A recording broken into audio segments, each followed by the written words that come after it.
Good morning, class. Today we are going to start the next topic of our grammar, that is conjunction. Conjunction का मतलब होता है वो words जो किसी सेंटेंस को, फ्रेजेस को या वर्ड्स को जोड़ते हैं, उनको हम कहते हैं conjunction. Okay. Let's have a look on the definition. A word or group of words that connect two or more words, clauses, phrases or sentences are called conjunctions. ऐसे ग्रुप, ऐसा वर्ड या वर्ड्स का group जो किन्हीं दो word clause को, phrases को या सेंटेंसेस को जोड़ता है, उसको हम कंजक्शन कहते हैं. ठीक है, यहाँ पर मैंने लिखा है वर्ड और ग्रुप ऑफ वर्ड्स. मतलब कंजक्शन जो है वो एक वर्ड भी हो सकता है या ग्रुप ऑफ वर्ड भी हो सकता है. ठीक है, conjunctions are also called joining word. Conjunction को जॉइनिंग वर्ड भी कहते हैं. Now see, there are three types of conjunction: coordinating conjunction, subordinating conjunction and correlative conjunction. तीन तरह के कंजक्शन होते हैं और हर एक कंजक्शन की डेफिनेशन, उसका यूज क्या है, वो हम आगे की स्लाइड्स में देखेंगे. The first one is coordinating conjunction words. Coordinating conjunction words जो हैं, these join the elements that are same. They join two sentences of equal weightage. मतलब कोऑर्डिनेटिंग कंजक्शन का काम सिर्फ ये होता है कि वो दो सेंटेंसेस को जोड़ते हैं. The sentences are of equal weightage. मतलब उसमें कोई जो सेंटेंसेस है वो अपने आप में इंडिपेंडेंट होते हैं, दोनों सेंटेंसेस का पूरा मीनिंग निकलता है. Moreover this, coordinating conjunction doesn't affect the meaning of the sentence. Coordinating conjunction sentence के मीनिंग को चेंज नहीं करते, है ना. See, coordinating conjunctions words are only 7 and people remember them by an acronym FANBOYS. मतलब 7 होते हैं ये. See, for, and, not, nor, but, or, yet and so. ठीक है, these are the coordinating conjunction. इन कंजक्शंस को use करने पर सेंटेंस के मीनिंग में कोई चेंज नहीं होता है. See the meaning. Coordinating conjunction, for मतलब के लिए, एंड यानी और, नॉर ना तो, बट पर, किंतु या परंतु, और या तो, येट फिर भी, और सो का मतलब होता है तो या इसलिए. Okay, these are so simple words. See one examples. He needs to find a job for he is unemployed. उसको एक जॉब की जरूरत है क्योंकि वो अनएम्प्लॉयड है. उसे जॉब की जरूरत है. He is unemployed. वो अनएम्प्लॉयड है इसलिए उसे जॉब की जरूरत है. See, for मतलब के लिए या इसलिए. Maria loves both ice cream and pizza. अब यहाँ पे आइसक्रीम और पिज्जा दोनों के बीच में कोऑर्डिनेट करने के लिए हमने क्या लिखा है, एंड. ठीक है, neither Tuesday nor Wednesday is good for the party. अब यहाँ पे ट्यूसडे और वेनसडे को जोड़ने के लिए हमने नॉर का यूज किया. यहाँ पर ये दोनों ही चॉइसेस को रिजेक्ट करता है. ठीक है, but she scores good marks but she is not satisfied. It's simple. One part of the sentence is she scored good marks, ये एक पार्ट है, और दूसरा पार्ट है शी इज नॉट सेटिस्फाइड, वो सेटिस्फाइड नहीं है. दोनों ही सेंटेंसेस को जोड़ने के लिए हमने यूज किया है बट का. She scored good marks but she is not satisfied. Okay, next, which fruit do you like. Do you like mango, do you like Apple. तो इन दोनों में एप्पल और मैंगो के बीच चॉइस दिखाने के लिए हमने और का यूज किया है. ठीक है, next, one sentence is she dances well. एक पार्ट है शी डांसेस वेल और सेकेंड पार्ट है she hesitates to take part in the competition. ठीक है, इन दोनों को जोड़ने के लिए हमने येट का यूज किया. येट का मतलब होता है फिर भी. वो अच्छा डांस करती है फिर भी कंपटीशन में पार्टिसिपेट करने में हेजिटेट होती है. ठीक है, नेक्स्ट, ही इज अनवेल. एक पार्ट ये है सेंटेंस का, he will not come with us to the movie. वो हमारे साथ मूवी के लिए नहीं आएगा. इन दोनों सेंटेंसेस को जोड़ने के लिए हमने सो का यूज किया है. वह ठीक नहीं है इसलिए वह हमारे साथ मूवी देखने नहीं आएगा. Okay, so this type of conjunction doesn't affect the meaning of sentences. These are so simple and usually it is not asked in board exam. So just have a look on it. There is no need to worry about it. Next is subordinating conjunction. Subordinating conjunction का मतलब होता है it joins the dependent adverb clause with the independent clause. ये जो sentence है इसमें दो तरीके के सेंटेंस होंगे, एक डिपेंडेंट और दूसरा इंडिपेंडेंट. ठीक है, मतलब जो डिपेंडेंट सेंटेंस होगा उसका मीनिंग कंप्लीट नहीं होता है और इंडिपेंडेंट सेंटेंस अपने आप में कंप्लीट मीनिंग होता है. कैसे? We will see in the example में हम देखेंगे. In this type of conjunction, one sentence is principal sentence and the other sentence depends on the principal sentence. मतलब इनमें एक मेन सेंटेंस होता है और दूसरा सेंटेंस उसके बिना इनकम्प्लीट होता है. See, in this sentence, I will drink milk. एक सेंटेंस ये है और दूसरा सेंटेंस है having this chocolate, है ना. तो यहाँ पर हमने इसको ऐड करने के लिए आफ्टर का यूज किया है, right. I will drink milk, ये अपने आप में एक इंडिपेंडेंट सेंटेंस है. इसका पूरा मीनिंग हमें समझ में आता है, मैं दूध पीऊंगा, ठीक है. फिर हैविंग दिस चॉकलेट, अगर सिर्फ ऐसा लिखा हो हैविंग दिस चॉकलेट तो हमें इसका प्रॉपर मीनिंग समझ में नहीं आता है. लेकिन जब हमने इसको एक साथ लिखा I will drink milk after having this chocolate, तो ये एक पूरा सेंटेंस कंप्लीट हो जाता है, ठीक है. मतलब सबऑर्डिनेटिंग कंजक्शन जो होते हैं उसमें एक सेंटेंस दूसरे सेंटेंस के बिना अधूरा होता है. There are 50 conjunction that are those are subordinating conjunction. 50 होते हैं ये. You have to read all these words and I know these are so simple, so you know the Hindi meaning of these sentences. Like after मतलब के बाद, although यानी यद्यपि, फिर भी, ओके. एज यानी जैसे, एज इफ यदि, एज लॉन्ग एज मतलब जितना ज्यादा उतना, एज मच एज जितना ज्यादा उतना, एज सून एज जितनी जल्दी, एज दो, फिर भी, बिकॉज यानी क्योंकि, बिफोर यानी पहले. So you have to read all these 50 conjunctions. When you will read this, if you find any difficulty in the meaning, so you can ask me. You can see here all the WH words are written. ये जो WH words लिखे हुए यहाँ पे which, who, whoever, why, where, when, है ना. These words are conjunction also. WH words जितने भी हैं, ये दोनों WH words जितने भी हैं वो सारे के सारे वर्ड्स किन्हीं दो सेंटेंसेस को ज्वाइन करने के काम भी आते हैं, okay. So in that condition they are called relative clause or we can say that subordinating conjunction, है ना. So we are not going in detail because this is not asked so much in exams. We will complete it in detail in any other video. The next is, see one example I have written here. Rohan got late. Rohan late हो गया. He did not get any conveyance. उसे कोई convince नहीं मिला. यहाँ पर Rohan got late ये एक इंडिपेंडेंट क्लॉज है और he did not get any conveyance ये एक डिपेंडेंट एडवर्ब क्लॉज है ना. अब इन दोनों को हमको जोड़ना है बिकॉज का यूज करके, right. Rohan got late because he didn't get any conveyance. Rohan late हो गया क्योंकि उसे कोई कन्वेंस मतलब मीडियम नहीं मिला कहीं पर जाने के लिए, okay. So you can see that it doesn't affect the meaning of sentence. Sentence के मीनिंग को अफेक्ट नहीं करता है ये, सिंपली दो सेंटेंसेस को कंबाइन करता है, ओके. जिस तरीके से बिकॉज का यूज करके हमने सेंटेंस बनाया है बिल्कुल उसी तरीके से दूसरे जो सबऑर्डिनेटिंग कंजक्शन है उनका यूज करके भी हम सेंटेंसेस को बना सकते हैं. Like you are safe, independent clause है ये. और यू वियर मास्क, आप मास्क पहनते हैं, ये एक डिपेंडेंट क्लॉज है, ठीक है.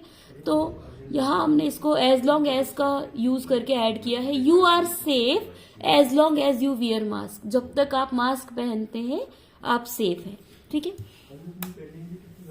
The next one is correlative conjunction. Next जो है वो है कोरिलेटिव कंजक्शन. इसका कैसे यूज होगा वो देखना है आपको. कोरिलेटिव कंजक्शन जो है, these work in pair to join two clauses और सेंटेंसेस. कोरिलेटिव कंजक्शन सबसे ज्यादा इंपॉर्टेंट है आपके एग्जाम पॉइंट ऑफ व्यू से और ये हमेशा पेयर में काम करते हैं, ठीक है.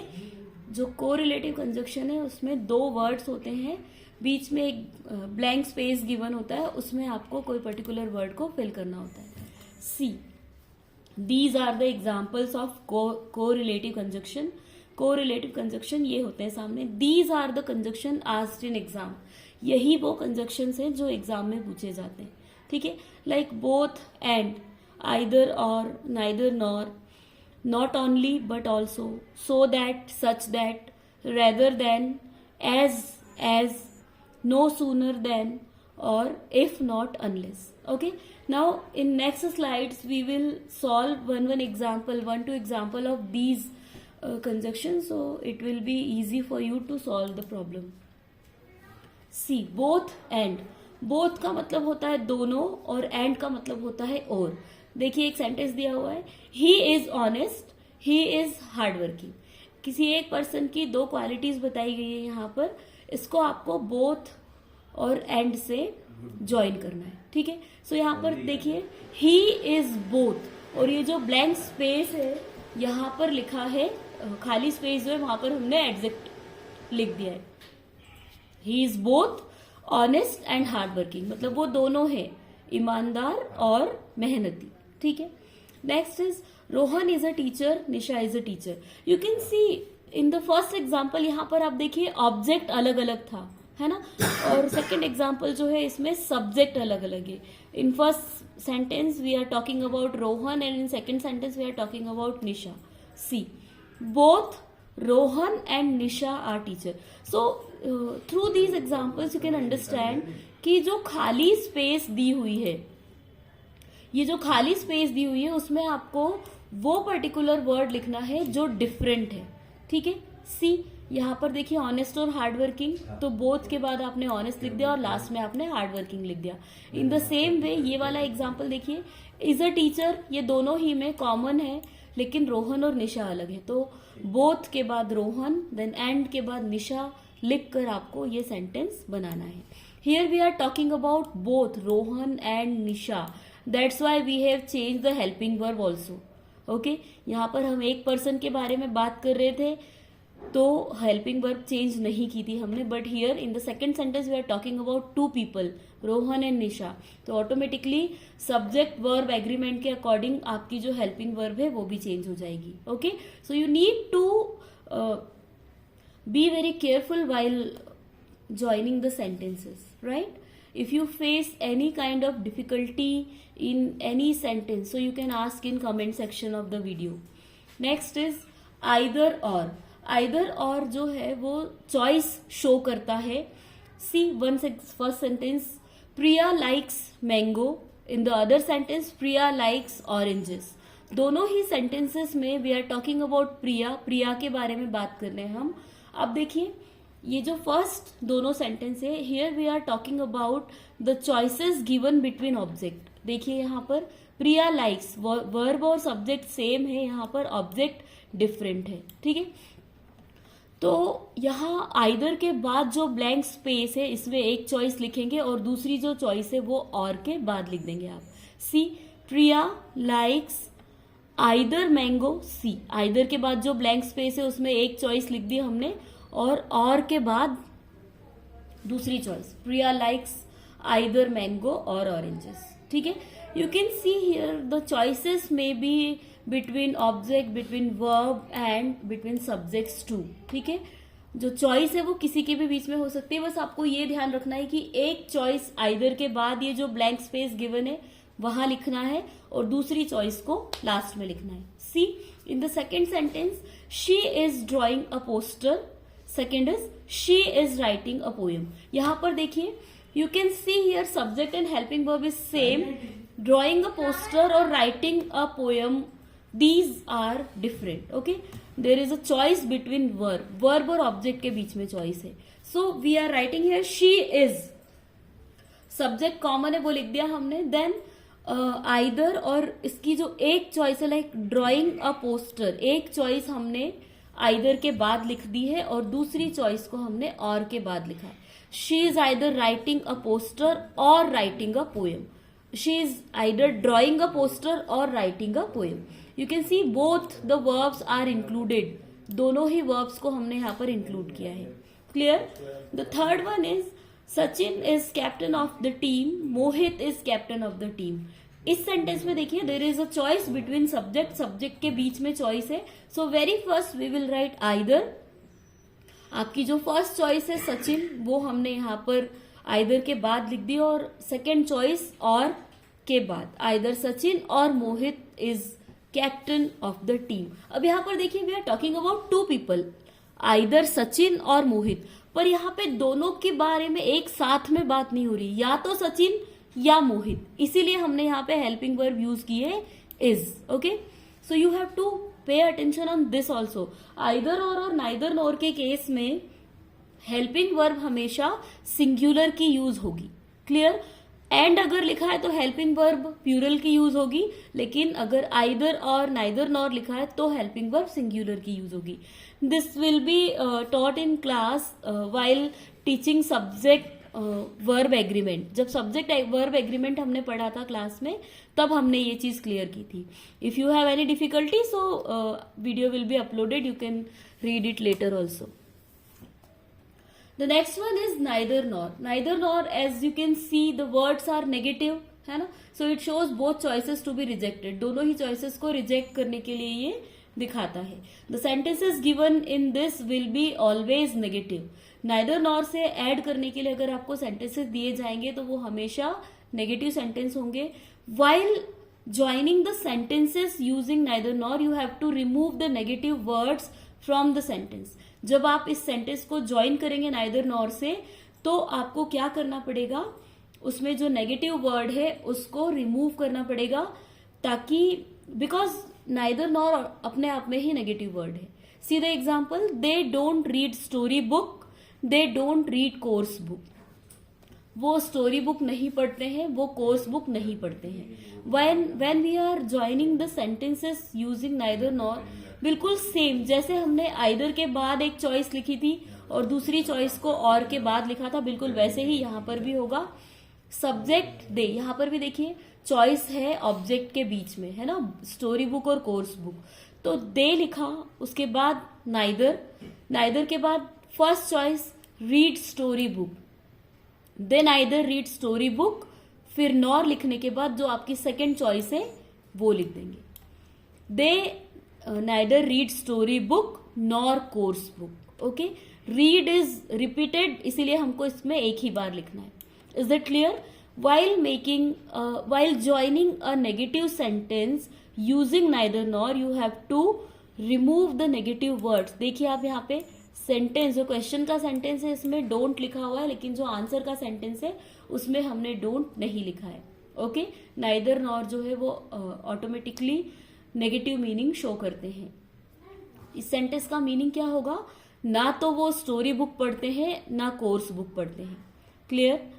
Next is she has not cooked food, she has not cleaned home. Here the choice is given between verb. यहां पर वर्ब के बीच में चॉइस दी हुई है. सो शी हैज जो कॉमन है वो पहले लिख दिया हमने, देन नाइदर वन चॉइस, यहां पर ये हैज दोबारा नहीं लिखना पड़ेगा आपको. She has neither cooked food nor cleaned home. Okay, she has neither cooked food nor cleaned home. ना तो उसने खाना पकाया ना उसने घर को साफ किया. Okay, so the things are common will be written once, और बाकी का जो सेंटेंस है एक चॉइस नाइदर के बाद और दूसरी चॉइस नॉर के बाद लिखी जाएगी. Okay, next, Shivani is not a singer, Meeta is not a singer. In this sentence what you have to do, यहां पर आपको क्या करना पड़ेगा, there is a choice between subject. यहां पर सब्जेक्ट के बीच में चॉइस दी हुई है.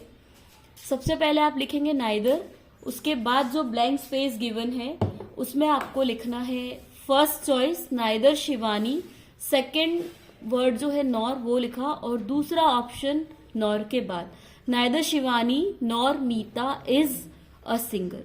Okay, as I told you before, जैसे इससे पहले बताया, आइदर और का यूज जब आप करेंगे तो हेल्पिंग वर्ब सिंगुलर सब्जेक्ट की आएगी. बिल्कुल उसी तरीके से नाइदर नॉर का यूज करते समय भी आपकी जो हेल्पिंग वर्ब है वो सिंगुलर की आपको लिखनी पड़ेगी.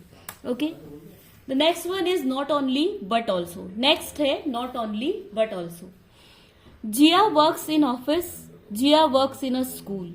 इसमें ऑब्जेक्ट डिफरेंट है, ना केवल बल्कि भी. इसका मीनिंग होता है ना केवल बल्कि भी, है ना. जिया ऑफिस में काम करती है, जिया स्कूल में काम करती है. इसको जब हमने ज्वाइन किया, सेम नॉट ओनली, एक पर्टिकुलर जो ऑप्शन है वो नॉट ओनली के बाद और दूसरा लास्ट में बट ऑल्सो के बाद. Jiya not only works in an office but also in a school. Jiya ना केवल एक स्कूल में काम करती है बल्कि एक ऑफिस में भी काम करती है. Okay, so this will be the meaning of the sentence. Meera will sing a song in programme.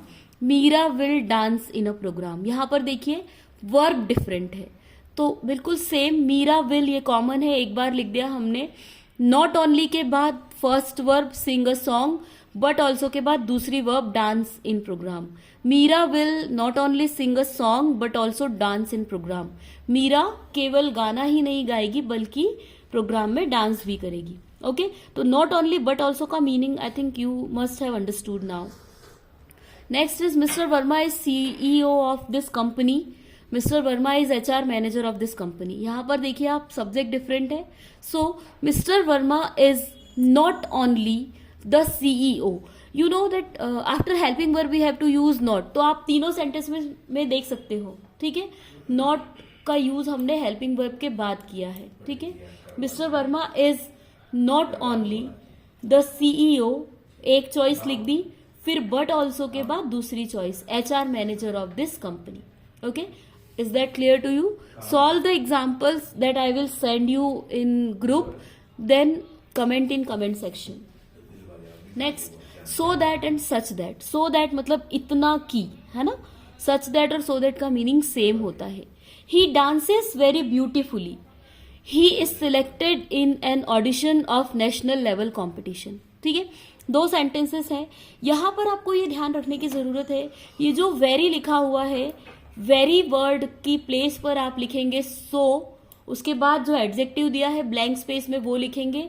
That लिखने के बाद बाकी का पूरा सेंटेंस ज्वाइन कर देंगे. देखिए दोबारा बता रही हूं, जो वेरी लिखा हुआ है वेरी की प्लेस पर आपको लिखना है सो, फिर ये जो ब्लैंक स्पेस है यहां पर आपको जो एडजेक्टिव दिया हुआ है वो आप लिख देते हैं. ठीक है, उसके बाद बाकी का दैट लिखना है और पूरा सेंटेंस वैसा का वैसा लिख देना है. ठीक है, ही डांसेस सो ब्यूटिफुली. आप देखिए वेरी की जगह मैंने लिखा सो ब्यूटिफुली, देन दैट के बाद सेकेंड सेंटेंस पूरा ऐसा का ऐसा लिख दिया है. He dances so beautifully that he is selected in an audition of a national level competition. वह इतना अच्छा डांस करता है कि एक नेशनल लेवल डांस कॉम्पिटिशन के ऑडिशन में सिलेक्ट हुआ. ठीक है, इतना की, सो का मतलब है इतना और दैट का मतलब है की. Right, next is Nishant is very lazy. He will not complete any project on time. अब यहां फिर से वही, निशांत के बाद वेरी जो लिखा हुआ है उसको सो से चेंज करना है. Nishant is so lazy that he will not complete any project on time. Nishant इतना लेजी है कि वो कोई भी प्रोजेक्ट टाइम पर कंप्लीट नहीं करेगा. Next is Indore is very clean city. It has won the cleanest city award 5 times. ठीक है, यहां पर भी देखिए वेरी की प्लेस पे हमने क्या लिखा so. Indore is so clean city that it has won the cleanest city award 5 times. Okay, so लिख दिया हमने वेरी की प्लेस पे और दैट लिखने के बाद पूरा सेंटेंस वैसा का वैसा हमने लिख दिया. ठीक है, the next is rather than. Rather than का मतलब होता है के बजाय. I like tea, I like coffee more. यहां पर एक पर्टिकुलर चॉइस को दूसरे चॉइस के कंपैरिजन में इंपॉर्टेंस दी जाती है ना. So I like coffee rather than tea. मैं चाय के बजाय कॉफी पसंद करती हूँ. ठीक है, next is he is good at playing chess, his sister is better. यहां पर भी देखिए वो चेस खेलने में अच्छा है लेकिन उसकी सिस्टर बेटर है. तो his sister is better rather than him in playing chess. उसकी सिस्टर उसके बजाय चेस खेलने में अच्छी है. रेदर देन का मतलब होता है के बजाय. ठीक है, it is not asked so much. As dash as, यहां पर एज के बाद ये जो खाली प्लेस दी गई है इसमें आपको लिखना होता है एडजेक्टिव. ठीक है, see you have to unwrap it, you can unwrap it carefully. ठीक है, अनरैप का मतलब होता है खोलना, किसी चीज को ओपन करना. तो यहां पर भी एडजेक्टिव, अब देखिए यहाँ पे ये केयरफुली वर्ड जो है एडवर्ब है, जो खाली स्पेस है यहाँ पर एडवर्ब है, एडजेक्टिव आपको लिखना है. You can unwrap it as carefully as you can. Okay, you can unwrap it ऐसा का ऐसा लिख दिया आपने, फिर एज के बाद जो एडवर्ब दिया है वो लिखा. देन दूसरा एज और बाकी का सेंटेंस उसके बाद. You have to unwrap it as carefully as you can. Next is make it short. It is much possible. ठीक है. Now see make it short as much as possible है ना. मच यहाँ पर एक एडजेक्टिव है. ठीक है. इसे इतना शॉर्ट बनाइए जितना पॉसिबल हो. Then no sooner than. No sooner than का मतलब होता है कोई पर्टिकुलर काम किया ही है और उसके बाद आगे का पोर्शन इसमें आएगा. जैसे आई रिसीव्ड हर कॉल. मैंने उसका फोन उठाया. आई लेफ्ट फॉर हर प्लेस. मैं उसके घर के लिए निकल गया. देखिए इसका मीनिंग भी लिखा है मैंने उसका फोन उठाया ही था कि मैं उसके घर के लिए निकल गया. तो नो सूनर फर्स्ट में लिखाना है. उसके बाद first sentence I received her call और उसके बाद आपको ऐड करना है then. No sooner had I received her call then I left for her place. मैं उसके घर के लिए निकल गया. Next is she finished one project she started the next. No sooner had she finished one project then she started the next. मतलब no sooner से sentence को स्टार्ट करना. उसके बाद हेल्पिंग वर्ब लिखेंगे. फिर शी फिनिश्ड वन प्रोजेक्ट. ये sentence का फर्स्ट पोर्शन आपने लिखा है.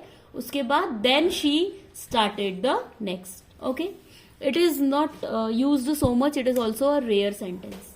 This one is the most important sentence और यही सबसे ज्यादा पूछा जाता है आपसे. तो इसको आपको ध्यान रखना है. इफ नॉट और अनलेस. अनलेस का सेंटेंस अगर दिया है तो आपको उसमें इफ नॉट का यूज करने के लिए पूछा जाता है. और अगर इफ नॉट का एक सेंटेंस दिया है तो उसमें आपको अनलेस का यूज करना होगा. Okay. See sometime it is asked in this way also. दो सेंटेंसेस दिए हुए होते हैं और आपको उनको इफ नॉट या अनलेस से जोड़ना होता है.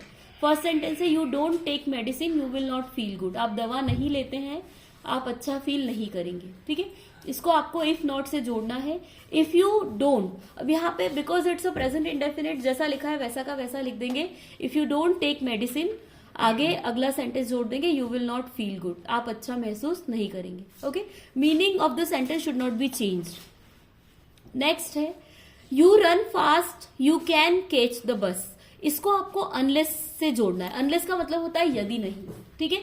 यहां पर जो सेकंड वाला सेंटेंस है उसके मीनिंग को आपको फर्स्ट सेंटेंस के अकॉर्डिंग चेंज करना पड़ेगा. जैसे आपने अनलेस लिखा स्टार्टिंग में. Unless you run fast. यदि आप तेज नहीं दौड़ते हैं. यू कैन कैच द बस. अगर आप ऐसा लिखेंगे यू कैन कैच द बस तो सेंटेंस का मीनिंग चेंज हो जाएगा. जब तक आप तेज नहीं दौड़ते हैं तब तक आप catch the but. Okay. Correct this word. Unless you run fast, you cannot catch the bus. Okay, this will be the sentence. In this way, you have to combine the sentences.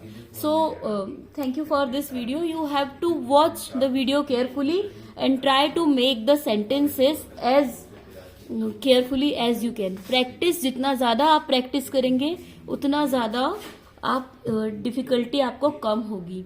If there is any question or query, you can ask in comment section. Thank you for this video.